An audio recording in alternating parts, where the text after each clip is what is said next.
kan gitu ya. Dari awal saya kan konsisten ya. Saya tidak pernah berubah dengan apa yang saya pikirkan, apa yang saya sampaikan sesuai dengan etika prosedur. Cuma memang perubahan dari Agus ke yayasan ini dengan melalui etika prosedur berlalu kok. Terlepas dikatakan penyanderanya ada nggak? Menurut saya nggak ada. Penekanan pemerasannya ada nggak ada? Karena memang sesuai dengan etikanya ya beralih kan ke yayasan. Ada tanda tangan kok. Nggak salah juga, yayasan nggak salah. Cuma kan saya jelaskan semua pokok permasalahan harus kita melalui etika prosedur hukum kan di situ. Jadi saya nggak peduli ya. Terima kasih untuk netizen yang mengerti tentang hukum ya. Jangan kita itu jadi negara barbar. Asal nerima main hujat aja tapi nggak ngerti etika prosedur. Bayangkan kalau dikembalikan kalau saudara atau keluarga Anda mengalami seperti itu. Apakah maukah Anda itu barbar seperti itu caranya? Diperlakukan orang lain kan nggak mau juga. Nah, jadi kembalikan ke diri kita. Maka saya katakan tadi, apa yang dilakukan oleh donasi saya sah-sah saja sepanjang itu melalui etika prosedur. Nah nyatanya sekarang sedang ada gugatan sedang berjalan, daftarkan tuh.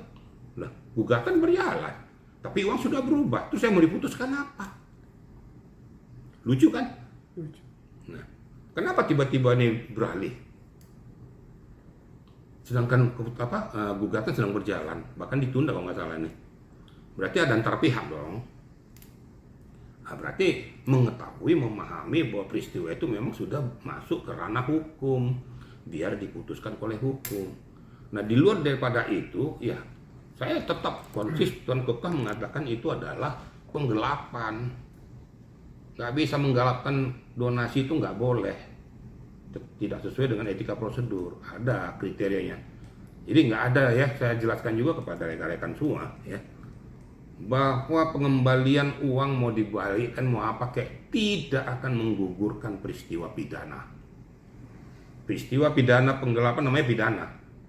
Oh, karena ini terjadi rupanya diputuskan beda, udah saya kembalikan uangnya, silakan saja. Tapi peristiwa pidana itu tidak akan gugur.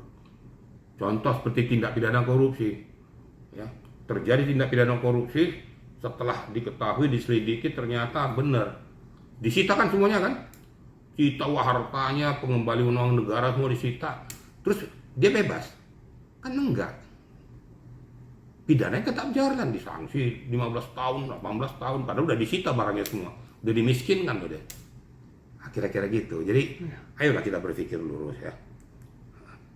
Jadi jangan lagi kita berpikir yang bagaimana gitu loh. Ini yang saya maksud pada rekan-rekan media juga diluruskan masalahnya gitu ya. Kalau dikatakan apakah menurut Bapak itu berpihak kepada Aksenung? Saya nggak setuju, dari dulu nggak setuju.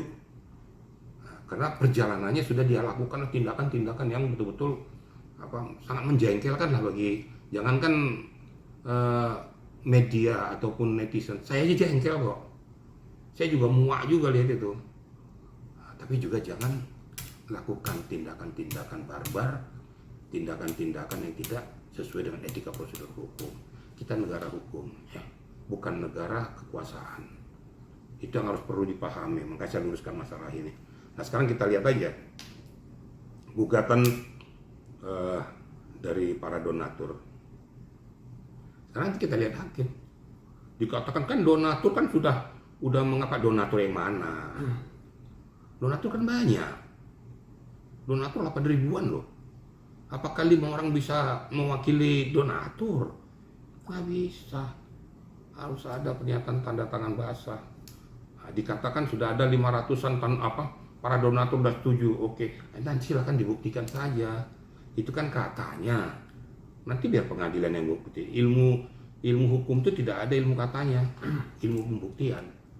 Nah, silakan saja. Nanti mudah-mudahan nanti ya semuanya bermuara dengan baik dan hasil keputusan juga tidak merugikan siapapun. Ya, ayo kita cermati, kita hormati hukum kita. Mungkin itu aja yang dapat saya sampaikan ya. Jadi masalah Agus gak usah tanya-tanya lagi, udah capek saya tuh ya.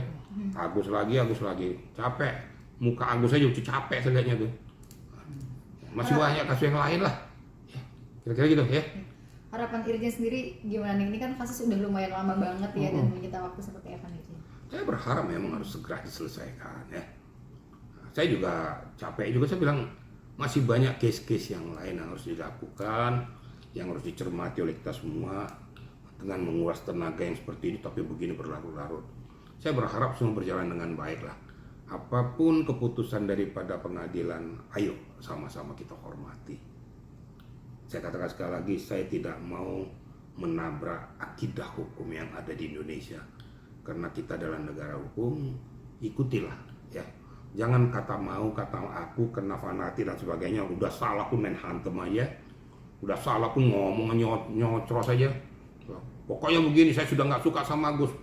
Ngapain dikasih sama Agus? Iya, tapi ada aturan hukum, gitu loh. Ternyata pelin-pelan pun apa yang pelin-pelan dari Hong Kong. Nggak ada yang pelin-pelan di sini. Tetap kekeh pada keputusan. Tapi hormati hukum. Selalu dikatakan hormati hukum. Tuh. Sama, Anda jengkel, saya juga jengkel. Tapi tentunya bukan gara-gara rasa kejengkelan kita luapkan dengan nggak peduli, nanti aja hukum belakangan. Nanti kalau saudaramu terjadi kayak gitu, hukum belakangan aja. Pokoknya bunuh aja dulu gitu. Kan nggak lucu juga kan? Nanti aja hukum belakangan. Nggak bisa, negara hukum kok kita ini. Gitu ya, itu analogi saja seperti itu. Enak-enak aja dah. Yang penting bagi saya bagaimana selesai. Kalau seandainya nanti keputusan, umpamanya keputusan sudah berjalan seperti ini, ya donasi ternyata sudah berjalan, keputusannya berpihak kepada menyerahkan pada donasi umpamanya ini, saya juga belum tahu. Ya kita syukuri, kita hormati aja, kan gitu. Ternyata ya bermanfaat pada orang lain ya silahkan. Nah, cuma ya itu tadi, ya hormati semuanya, gitu loh. Kenapa Novi gak ikut campur? Ya sudah dikeluarkan, kan gitu. Cuma dalam perjalanan saya lihat ada kekisruan lagi antara Novi dengan Gary. Kan gitu. Karena tidak ada persesuaian kan gitu. Persesuaian yang mana itu yang perlu digali ya. Kalau saya monitor tentang masalah pengambilan uang tanpa sepengetahuan daripada si Novi itu sendiri.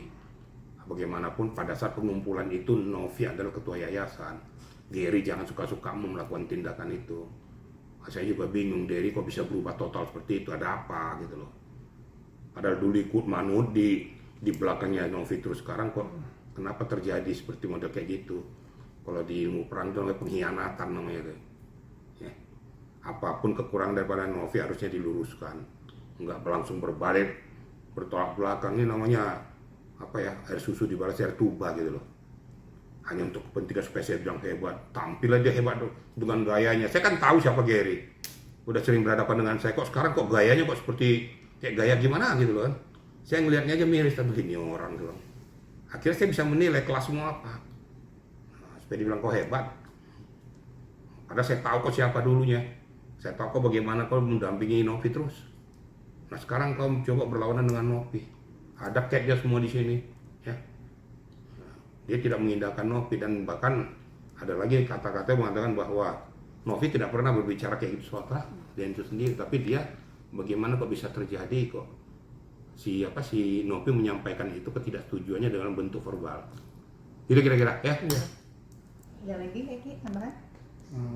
Tambahan, maaf banget izin. Tanggapannya soal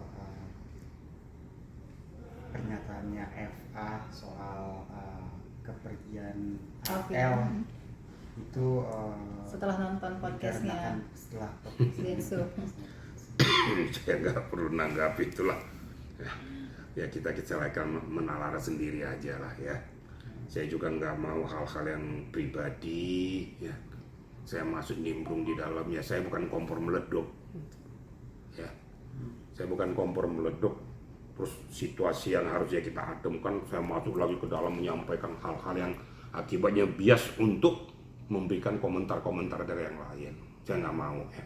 Saya berusaha mengademkan, ya mereka lah yang tahu, itu kan urusan pribadi ya. Apapun yang dikatakan Adinda saya Farhat itu ya dia lah yang tahu. Sudah sesuai dengan etika prosedur enggak? Sudah sesuai dengan fakta lapangan enggak?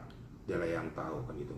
Kenapa kok matinya ini kok gara-gara itu? Nah, ya silakan ya nalar sendiri. Apa mungkin gara-gara mati gara-gara dengar masalah si Agus? Atau gara-gara dialihkan? Begitu pentingyakah peristiwa itu bagi si Alvin? Kebetulan Alvin kan sudah memang menderita sakit kan itu, dan pulang dia dari Cina juga memang gagal cangkok ginjal, berarti kan semakin menurun dong.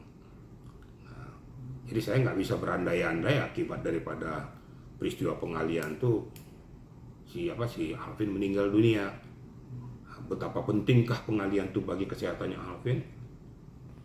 Silakan netizen media menilai itu.